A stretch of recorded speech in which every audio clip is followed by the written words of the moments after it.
મહેમદાબાદના રૂદણમાં ગંદકીથી સ્થાનિકો હેરાન. રૂદણના ગ્રામજનોએ રસ્તામાં ડાંગર રોપી વિરોધ નોંધાવ્યો. ગંદકી, પાણી, આરોગ્ય અને લાઇટ જેવા પ્રાણ પ્રશ્નો સાથે ગ્રામજનોએ પંચાયતનો ઘેરાવો કર્યો. 10 દિવસમાં ગંદકીનો નિકાલ નહીં આવે તો આત્મવિલોપનની ચીમકી. મહેમદાબાદ તાલુકાના રૂદણ ગામમાં છેલ્લા કેટલાય વખતથી ગામમાં પ્રવેશતાની સાથે જ ગંદકીના ઢગલા અને કાદવ કીચડથી રસ્તો ખદબદતો હોવાથી આજે સ્થાનિકોએ ગંદકીમાં જ ડાંગર રોપીને વિરોધ નોંધાવ્યો હતો. તો આરોગ્ય અને પીવાના પાણીના પ્રશ્નો સાથે સ્થાનિકોએ ગ્રામ પંચાયત અને પ્રાથમિક આરોગ્ય કેન્દ્રનો પણ ઘેરાવો કરી ફરિયાદોનો મારો ચલાવ્યો હતો. રૂદણ ગામમાં છેલ્લા કેટલાય સમયથી ગંદકીએ માજા મૂકતા આજે સ્થાનિકોની સહનશક્તિનો અંત આવ્યો હતો, જેના પરિણામ સ્વરૂપે ગ્રામજનોએ ગામની ભાગોળમાં આવેલ પ્રાથમિક શાળા સામે ચોગાનમાં ગટરના ગંદા પાણીની વચ્ચે ઉતરીને ડાંગર રોપી હતી. તેમજ ખૂબ જ મોટી સંખ્યામાં સ્થાનિકોએ ગ્રામ પંચાયતનો ઘેરાવો કરી સરપંચની પર પ્રશ્નોનો મારો ચલાવ્યો હતો, જેમાં ખાસ કરીને પીવાના પાણીનો પ્રશ્ન મુખ્ય હતો. તો ગામમાં પ્રાથમિક આરોગ્યના ડોક્ટર સમયસર PHC સેન્ટરમાં નહીં આવતો હોવાનો પણ આક્ષેપ કર્યો હતો.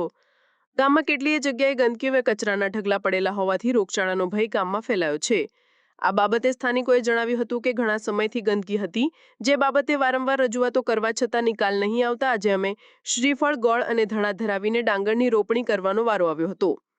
આજે જાણે ગ્રામજનો પોતાની તકલીફોનો અંત અણવા બેઠા હોય તેમ સ્થાનિકો મહિલાઓએ ગ્રામ પંચાયત કચેરી ખાતે સરપંચનો ઘેરાવો કર્યો હતો અને પાણી માટે વેરો ભરવા છતાં વલખા મારવાનો વારો આવ્યો હોવાની રજૂઆતો કરી હતી, જેથી સરપંચે પણ માત્ર 2 દિવસમાં પીવાનું પાણી પૂરું પાડવાની વાત ઉચ્ચારી હતી. રૂદણ ગ્રામ પંચાયત પાસે જ આવેલ પ્રાથમિક આરોગ્ય કેન્દ્રના ડોક્ટર સમયસર આવતા નથી, તેમજ પોતાની મનમાની ચલાવે છે. ગામમાં આટલી ગંદકી હોવા છતાં માત્ર એક વખત સરપંચને જાણ કરી જાણી કે પોતે પોતાની ફરજ પૂરી કરી હોય તેમ છટકબારી શોધતા હતા. તો PHCમાં ફરજ બજાવતા પટાવાળા દારૂ પીને આવે છે અને ડોક્ટર કે બીજા કર્મચારીની ગેરહાજરીમાં આરોગ્ય કેન્દ્રના પંખા અને લાઇટો ચાલુ જ હોય છે. PHCના ડોક્ટર અમદાવાદથી આવતા હોવાથી તે ક્યારેય નિયમિત સેન્ટરે આવતા નથી. આજે જ્યારે ગ્રામજનો આકરા પાણીએ હતા ત્યારે પણ ડોક્ટર 2 કલાક મોડા આવતા સ્થાનિકોએ તેમને તેમની ફરજ અને સમય યાદ કરાવતા ડોક્ટર લુચ્ચા શિયાળની જેમ મસ્કા મારવા લાગ્યા હતા. તો ડોક્ટરની ગેરહાજરીમાં ફાર્માસિસ્ટ પોતે ડોક્ટર બની ગયા હતા અને દર્દીઓને તપાસ્યા વગર જ દવાઓ આપવા લાગ્યા હતા. આ બાબતે તાલુકા હેલ્થ ઓફિસર અને જિલ્લા હેલ્થ ઓફિસરનો સંપર્ક કરવાનો પ્રયત્ન કરવામાં આવ્યો હતો, પણ THO અને CDHO મીટિંગમાં હોવાથી કોઈ વાત થઈ શકી ન હતી. એ તાલુકા પંચાયતમાં નથી આવતું.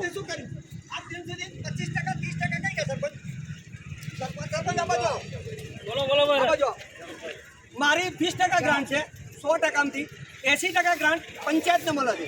80% ગ્રાન્ટમાં તમે શું કર્યું આજ દિન સુધી? તમે કેમ નહીં કર્યું? જ્યારે કામની માંગણી કરી છે તારા ફેરબદલમાં મૂકેલું છે, એના મારી જોડે બધા પ્રૂફ છે. પાવર બ્લોક નું લખ્યું છે, CC રસ્તાનું બધું કામ ચેન્જ થઈ જાય છે. આવું લખીને આપણે ટ્રાય કરીએ.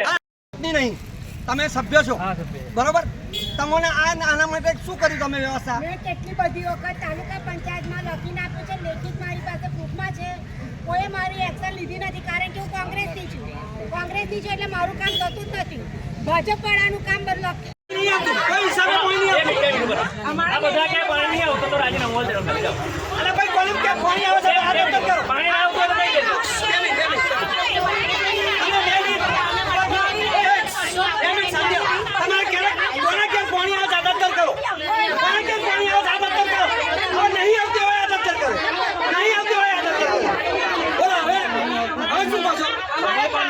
હું સેવ નહીં, પાણીનો પ્રશ્ન આજનો નહીં, છેલ્લા 5 વર્ષથી પાણીનો ખરાબ છે. જ્યારે હું મારી મિસિસ સરપંચ હતી ને, પાડાનું કામ બધું થાય છે અને મારું કામ થતું નથી. બીજું કે મેં જે કામ લખીને આપ્યું એ કામ જ ચેન્જ થઈ જાય છે. બરોબર. બીજું કોઈ દિવસ લખીને મારું કામ થયું જ નહીં.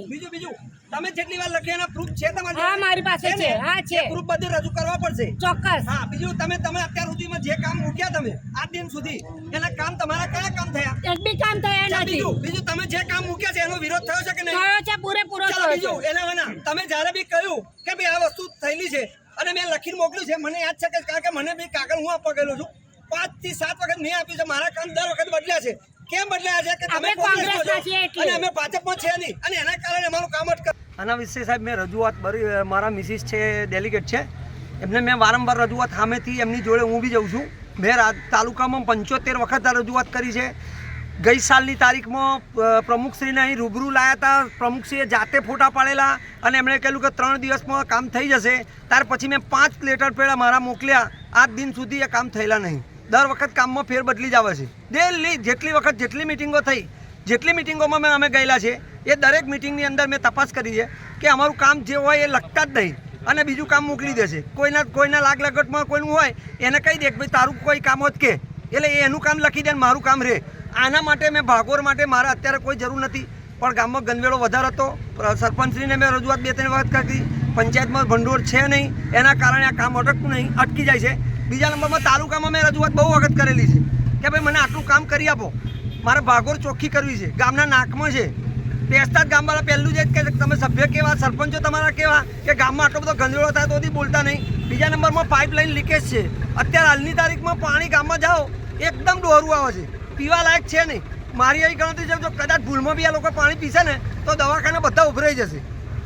એના માટે કોઈ જવાબદારી કોઈ લેવા તૈયાર નહીં. તો મારી એવી ઈચ્છા છે કે અમારું કામ સત્વરે તાત્કાલિક થવું જોઈએ અને આ વસ્તુ નહીં થાય તો દિન 10ની અંદર હું પોતે આત્મહત્યા કરવાની પ્રયત્ન કરીશું. હું થાકી ગયો છું આ લોકોને કહી કહીને. હવે મારે કશું ખબરવું નહીં. મને 10 દિવસની અંદર અહીંયા રસ્તો ચોખ્ખો જોઈએ. હું તાલુકા પંચાયતના સભ્ય છું, મનીષાબેન પ્રવીણકુમાર મહેતા. બેન, આજે ગ્રામ વચ્ચે ડાંગર રોપવામાં આવી છે, શું કહેશો? આ ગામમાં ડાંગર એટલા માટે રોપાય છે કે હું તાલુકા પંચાયતના સભ્ય બની ત્યાંથી લેખિતમાં આપ્યું છે કે આ ગામમાં અમને પાવર બ્લોક કરી આપો, પણ અમે કોંગ્રેસના રહ્યા એટલે અમારું કામ થતું નહીં. વારંવાર રજૂઆત કરી છતાં બી કામ થતું નથી. જે લખીને આપ્યા છે એનાથી વિરુદ્ધમાં જ કામ થાય છે. કેમ? કારણ કે અમે કોંગ્રેસના છીએ એટલા માટે. કેટલા આ બાબતે કોઈ રજૂઆત કરવામાં આવી ખરી? આ બધી બહુ વખત મેં લેખિતમાં આપી છે, પણ હજુ કશુંથી મારું કામ કોઈ એક્શન લેતા નથી. ગ્રામ પંચાયતમાં ગ્રાન્ટ તો આવે છે બેન?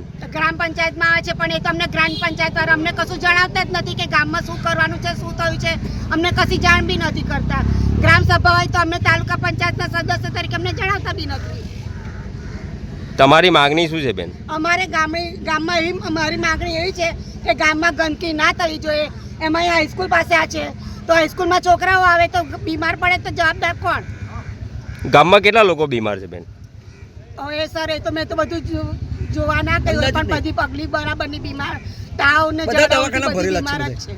આરોગ્ય તંત્ર કોઈ કામ કરે છે ખરું? ના, આરોગ્ય તંત્ર વાળા બી કશું કામ નથી કરતા. નજીક ગામમાં જ પીએસસી સેન્ટર છે તો પીએસસી છે, એ બી જ્યારે મન ફાવે ત્યારે આવે, મન ફાવે ત્યારે ના આવે. પાછા પીએસસી વાળા તો કે તમારે બપોરે નહીં આવવાનું, સવારના ટાઈમમાં જ આવવાનું. તો આ કયો રૂલ છે કે સવારના ટાઈમમાં જવાનું, બપોરે નહીં આવવાનું? મજૂર લોકો હોય, ખેતરવાળા કામવાળા માણસો 12-1 વાગ્યા પછી છૂટે, પછી જ હોસ્પિટલમાં જાય ને, તો કે તમારે બપોરના ટાઈમમાં આવવાનું નહીં. આ કયો રૂલ છે? મારું નામ સોલંકી વિજયકુમાર ઉમરભાઈ, ગ્રામ પંચાયત ઉદ્યાન સરપંચ. આજે ગ્રામજનોએ ગામ વચ્ચે જ ડાંગર રોપી છે, શું કહેશો? એમનો પ્રશ્ન પણ વેચવી છે કે જે ગામ વચ્ચે ગામની બાગોળે જે થોડો ઘણો કાદવ છે, આમ તો બાળકોની અવરજવર વધારે છે, પબ્લિકની અવરજવર વધારે. ઘણા બધા સમયથી પ્રયત્નો ચાલુ છે કે ત્યાં બ્લોક નખાઈ જાય અને એક સરસ મજાનું ગ્રાઉન્ડ બની જાય, પરંતુ સંકલનના ભાવે તાલુકા પંચાયત ગ્રાન્ટ અને પંચાયતની ગ્રાન્ટના સંકલનના ભાવે ઘણા સમયથી કામ ખોરવાઈ ચડી છે. તો આ વખતે પ્રયત્ન કરીએ કે જેમ બને એમ જલ્દી કોઈ પણ એક ગ્રાન્ટમાંથી તેનું આયોજન થાય અને એ ગંદકી દૂર થાય. કેમ આવું સંકલન કેમ નથી બનતું, શું કારણ છે? હવે કદાચ એવું બને કે હાલ સરકારશ્રી દ્વારા જે ગ્રાન્ટનો ક્રાઇટેરિયા બદલ્યો છે કે 60% ટાઈટ ગ્રાન્ટ અને 40% ટાઈટ ગ્રાન્ટમાં વાપરવી, તો તેને લઈને ગટરના કામો અને પાણીના કામોમાં ગ્રાન્ટ વધારે વપરાય છે. તો બને છે એવું કે જે ગામની માગણી અને લોકોની વધુ પડતી માગણી લઈને જ્યાં કામ થવું જોઈએ ખરેખર ત્યાં થતું નહીં. અને સરકારને પણ અનુરોધ કે અનટ્રાઈડ અને ટાઈટ ગ્રાન્ટમાં થોડો ફેરફાર કરે તો બ્લોક અને રોડમાં થોડી ગ્રાન્ટ વધારે વપરાય અને ગામમાં થોડો કામોનો પ્રશ્નનો ઉકેલ આવે. આરોગ્ય તંત્ર સામે અનેક સવાલો ઊભા કર્યા છે, શું કહેશો આ બાબતે? આમ તો ઘણા સમયથી હાલ રૂરલ પીએચસીમાં એમબીબીએસ ડૉક્ટરનો પ્રશ્ન હતો. હાલ એક બેન્ચની નિમણૂક થઈ છે, તો શક્ય છે કે હવે જે પીએચસીના પ્રશ્નો હતા ડૉક્ટરના એ હલ આવશે.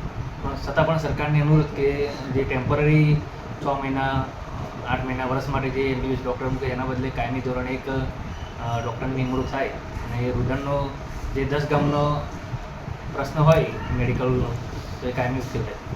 તમારી ફરજમાં શું આવે છે? હા, આપણી ફરજમાં આમ તો અમારે ખાસ કરીને આરોગ્ય, રોડ રસ્તા અને પાણીના પ્રશ્નોનો સરપંચને ખાસ નિકાલ કરવાનો હોય. અમારો પણ પ્રયત્ન હોય કે વારંવાર સરકારી દ્વારા રજૂઆત કરીએ અને ગામમાં જે પ્રશ્નો ઊભા થતા હોય એનો ઉકેલ લાવીએ. 10 દિવસનું અલ્ટિમેટમ આપવામાં આવ્યું છે ગ્રામજનોએ, તો ક્યારે નિકાલ થશે? હવે તો કેવું છે, તાલુકા પંચાયત ડેલિકેટશ્રીનો જે પ્રશ્ન છે કે 10 દિવસમાં ઉકેલ થાય, તો અમે પણ પ્રયત્ન કરીશું કે એમાં સંકલનમાં રહીને જે તેઓ રજૂઆત કરી છે તાલુકામાં કે અમે માગણી કરી છે કામની, તો તાલુકામાં બંને સંકલનમાં રહી કે ગ્રાન્ટનો ઉપયોગ એ કામમાં થાય અને વ્યવસ્થિત ઉકેલ આવે.